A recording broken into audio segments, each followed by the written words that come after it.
आज के इस क्लास में हम लोग क्लास 10 साइंस का ओरिजिनल वायरल क्वेश्चन पेपर को देखने वाले, जो कि 100% आपके एग्जाम में इससे क्वेश्चन रहेगा ही रहेगा। तो आप लोग इसे 100% याद कर लेंगे और इस क्लास को अंत तक देख करके ऑब्जेक्टिव प्लस सब्जेक्टिव क्वेश्चन दोनों को याद कर लेंगे, जो कि बिहार बोर्ड के लिए अति महत्वपूर्ण होने वाला है।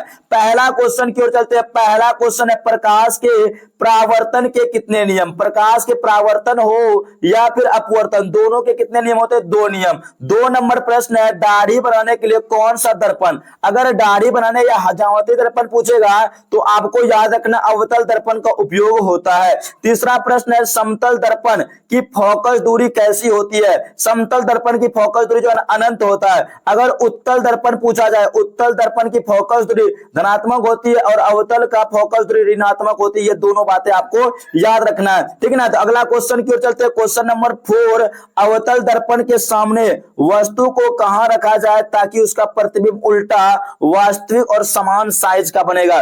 देखिए, अवतल दर्पण की बात करें, वह जो है ना वक्रता केंद्र पर अगर रख देंगे तो वह समान साइज का बनेगा। वक्रता केंद्र पर रखने पर वस्तु के समान आकार का प्रतिबिंब बनेगा। Option number D.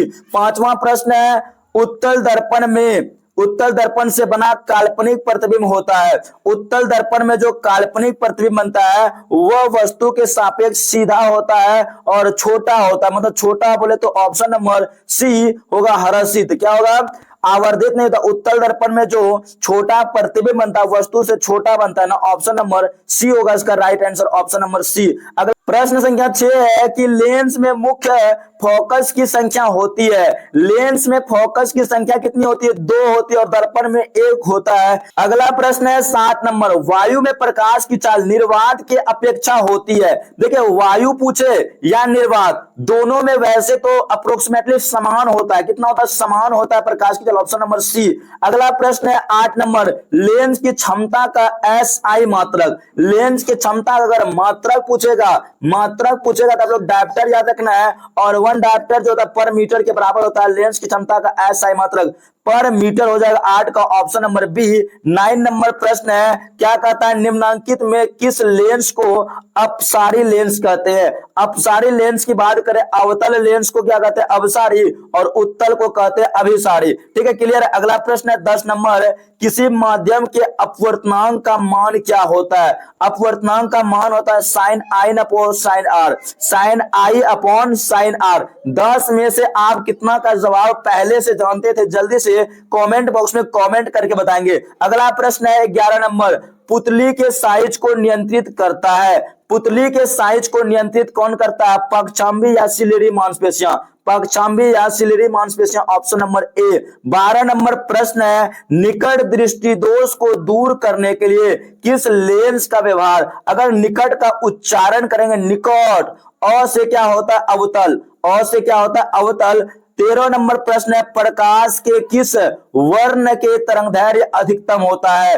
किस रंग की तरंगदैर्घ्य सबसे अधिक होता है? सबसे अधिक तरंगदैर्घ्य लाल का होता है और सबसे कम बैंगनी का होता है। जिसका तरंगदैर्घ्य ज्यादा उसका विचलन क्या होता है? कम होता है। इसका मतलब लाल का विचलन कम होता है। अगला प्रश्न है, प्रश्न संख्या 14 कि निर्वात में प्रकाश की चाल क्या होती है।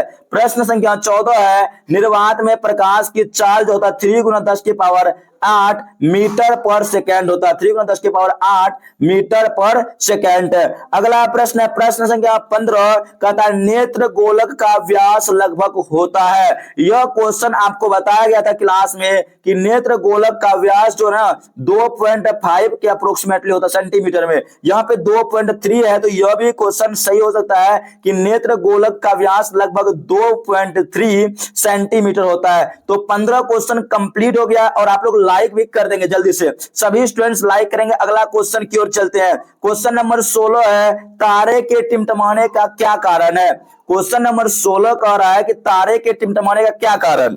तो इसका राइट आंसर क्या होगा? तारे का टिमटिमाने का जो कारण है वायुमंडलीय अपवर्तन के कारण तारा क्या होता है? टिमटिमाता। Option number C. 17 नंबर प्रश्न देखिए, क्वेश्चन कहता है वे अभिक्रियाएं जिनमें अभिकारकों के बीच आयनों का आदान प्रदान होता है कहलाता है। आयनों का आदान प्रदान जो होता है द्विविस्थापन अभिक्रिया में, आपको कई बार हम बता चुके हैं यह क्वेश्चन। अगला प्रश्न है प्रश्न संख्या 18। वसा युक्त खाद्य सामग्री को विकृत गंधी होने से बचाने के लिए उसमें मिलाए जाने वाले पदार्थ को क्या कहते हैं? मिलाए जाने वाले पदार्थ को जो कहते हैं प्रति उपचायक। क्या कहते हैं? प्रति उपचायक। ऑप्शन नंबर बी जो होगा इस क्वेश्चन का राइट आंसर होगा। प्रश्न संख्या 19 है, वह पदार्थ जो अभिक्रिया के वेग को परिवर्तन कर देता है कहलाता है। वेग में परिवर्तन कर या घटाया या बढ़ा देता है उसको क्या कहते हैं? उपचायक, अपचायक, उत्प्रेरक। देखिए उसको क्या कहते हैं? उत्प्रेरक कहते हैं। उत्प्रेरक यह केमिस्ट्री का पहला ही चैप्टर में आप लोगों को पढ़ाया गया था। 20 नंबर प्रश्न है, सिरका में कौन सा अम्ल पाया जाता है?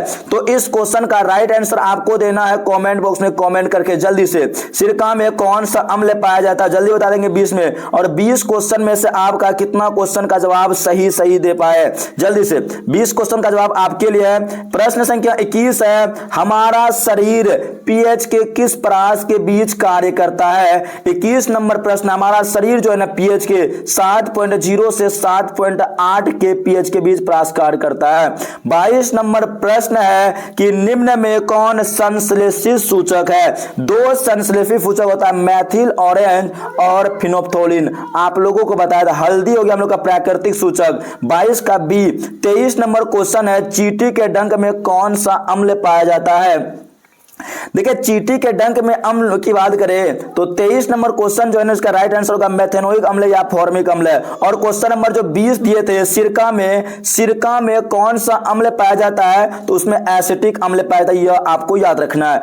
अम्लीय वर्षा का जल जो होता है उसका पीएच मान लगभग कितना होता है? अम्लीय वर्षा का पीएच मान 5.6 से कम होता है। ऑप्शन नंबर बी होगा राइट आंसर। 25 नंबर प्रश्न है, निम्न में कौन भस्म में नहीं है? भस्म में जो होता है जो OH आयन देता है। देखिए ये सभी भस्म है और बाकी NaCl जो है एक प्रकार का लवण है। Option number B. बुझा हुआ चूना का सूत्र बताना है। बुझा हुआ चूना का सूत्र 26 नंबर क्वेश्चन का सी होगा। बुझा हुआ चूना जब काली चूना मतलब बिना बुझा हुआ चूना में जल मिलाते तो बुझा हुआ चूना बनता है। ऑप्शन नंबर सी CaOH का होल 2। मेथेनोइक अम्ल का सामान्य नाम क्या होगा? 27 नंबर प्रश्न है। देखिए मेथेनोइक अम्ल को ही फॉर्मिक अम्ल कहते हैं। तो 27 का ऑप्शन नंबर ए हो जाएगा राइट आंसर। तो 27 क्वेश्चन में से किसी को कोई क्वेश्चन में डाउट हो तो पूछ सकते हैं। अगला क्वेश्चन की ओर चलते हैं। 28 नंबर, अम्ल और क्षार आपस में अभिक्रिया कर बनाते हैं।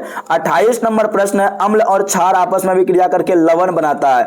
अम्ल और क्षार आपस में अभिक्रिया करके लवण, जल और कार्बन डाइऑक्साइड गैस। CaOCl2 का प्रचलित नाम। 29 नंबर प्रश्न है, CaOCl2 का प्रचलित नाम है विरंजक चूर्ण। क्या है? विरंजक चूर्ण। Option number C. निम्न में से कौन सा आयन लाल लिटमस पत्र को नीला? अम्ल तो नीला को लाल करता है लेकिन भस्म में देता है OH आयन। Option number B.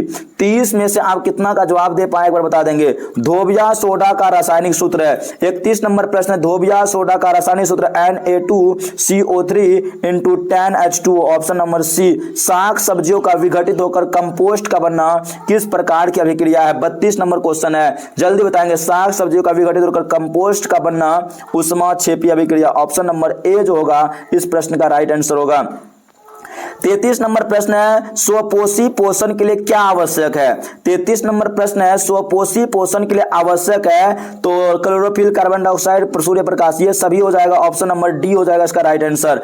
33 क्वेश्चन हो गया कंप्लीट। 34 नंबर क्वेश्चन है, श्वसन के अंतिम उत्पाद है। श्वसन का अंतिम उत्पाद CO2, H2 और ऊर्जा। ऑप्शन नंबर डी जो है ना राइट आंसर। अगला, मनुष्य आहार नाल का सबसे लंबा भाग। मनुष्य के आहार नाल का सबसे लंबा भाग जो है है ना वह छोटी आंत है। और छोटी आंत की लंबाई कितनी होती है आप लोग जरूर बताएंगे। छोटी आंत की लंबाई कितनी होती है एक बार जरूर कमेंट बॉक्स में बता देंगे।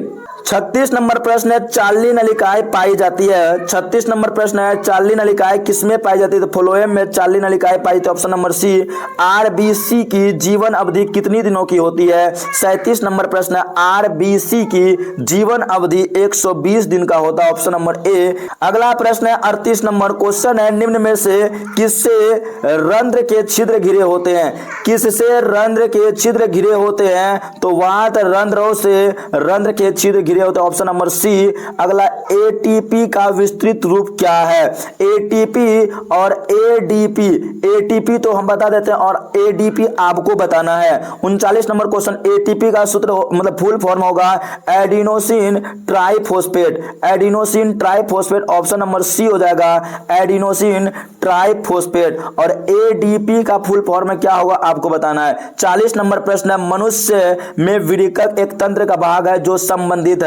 मनुष्य में विरिकक एक तंत्र का भाग है जो संबंधित है किससे? उत्सर्जन से। और प्रमुख उत्सर्जी अंग यही है विरिकक, ठीक है, किडनी जिसको कहते हैं। अगला प्रश्न की ओर चलते हैं। और 40 में से आपका कितना जवाब सही दे पाया है तो एक बार जरूर बता देंगे कमेंट में। प्रश्न संख्या 41 है, थायरोक्सिन के संश्लेषण के लिए अनिवार्य है। थायरोक्सिन के संश्लेषण के लिए अनिवार्य है आयोडीन। अगला प्रश्न है, पीत रस का स्राव कहाँ होता है? 42वां प्रश्न है, पीत रस का स्राव जो होता है वह कहाँ होता है? यकृत द्वारा होता है। पीत रस का स्राव कहाँ पे होता है? यकृत द्वारा होता है। ऑप्शन नंबर बी होगा राइट आंसर। 43 नंबर प्रश्न है, मनुष्य के मस्तिष्क का कौन सा भाग शरीर की संस्थिति तथा संतुलन के लिए आवश्यक या उत्तरदायी है? तो 43 नंबर क्वेश्चन का जो राइट आंसर होगा वह होगा अनुमस्तिष्क, जिसको सेरिबेलम कहते हैं। ऑप्शन नंबर ए होगा इसका राइट आंसर। अगला, मानव हृदय में कितने कोष्ठ पाए जाते हैं? इसका जवाब तो आपको ही बताना है कि मानव हृदय में कितने कोष्ठ पाए जाते हैं, ठीक है ना। मानव हृदय में कितने कोष्ठ पाए जाते हैं कमेंट करके जरूर बताएंगे। अगला प्रश्न हम चलते हैं 45 नंबर, दो तंत्रिका कोशिका के मध्य खाली स्थान को कहते हैं। 45 नंबर क्वेश्चन है, दो तंत्रिका कोशिका के मध्य जो खाली स्थान होता है उसे एक्सोन कहते हैं। क्या कहते हैं? एक्सोन कहते हैं। तो 45 का सी होगा राइट आंसर। अगला प्रश्न है 46 नंबर, पाइरुवेट के विखंडन से यह कार्बन डाइऑक्साइड, जल और ऊर्जा देता है और यह क्रिया होता है। यह तो वायवीय शोषण है ना, जिसमें हम लोग क्या करते हैं, कार्बन डाइऑक्साइड, ऊर्जा और जल मिलता है लास्ट उत्पाद के रूप में। तो 46 नंबर क्वेश्चन का होगा यह माइटोकॉन्ड्रिया में, कोशिका द्रव में तो अवायवीय शोषण पूरा। तो ऑप्शन नंबर सी होगा इसका राइट आंसर। 47 नंबर क्वेश्चन, कृत्रिम विरिकक किस अवशिष्ट को रुधिर से अपोहन द्वारा पृथक करता है? किस अवशिष्ट को?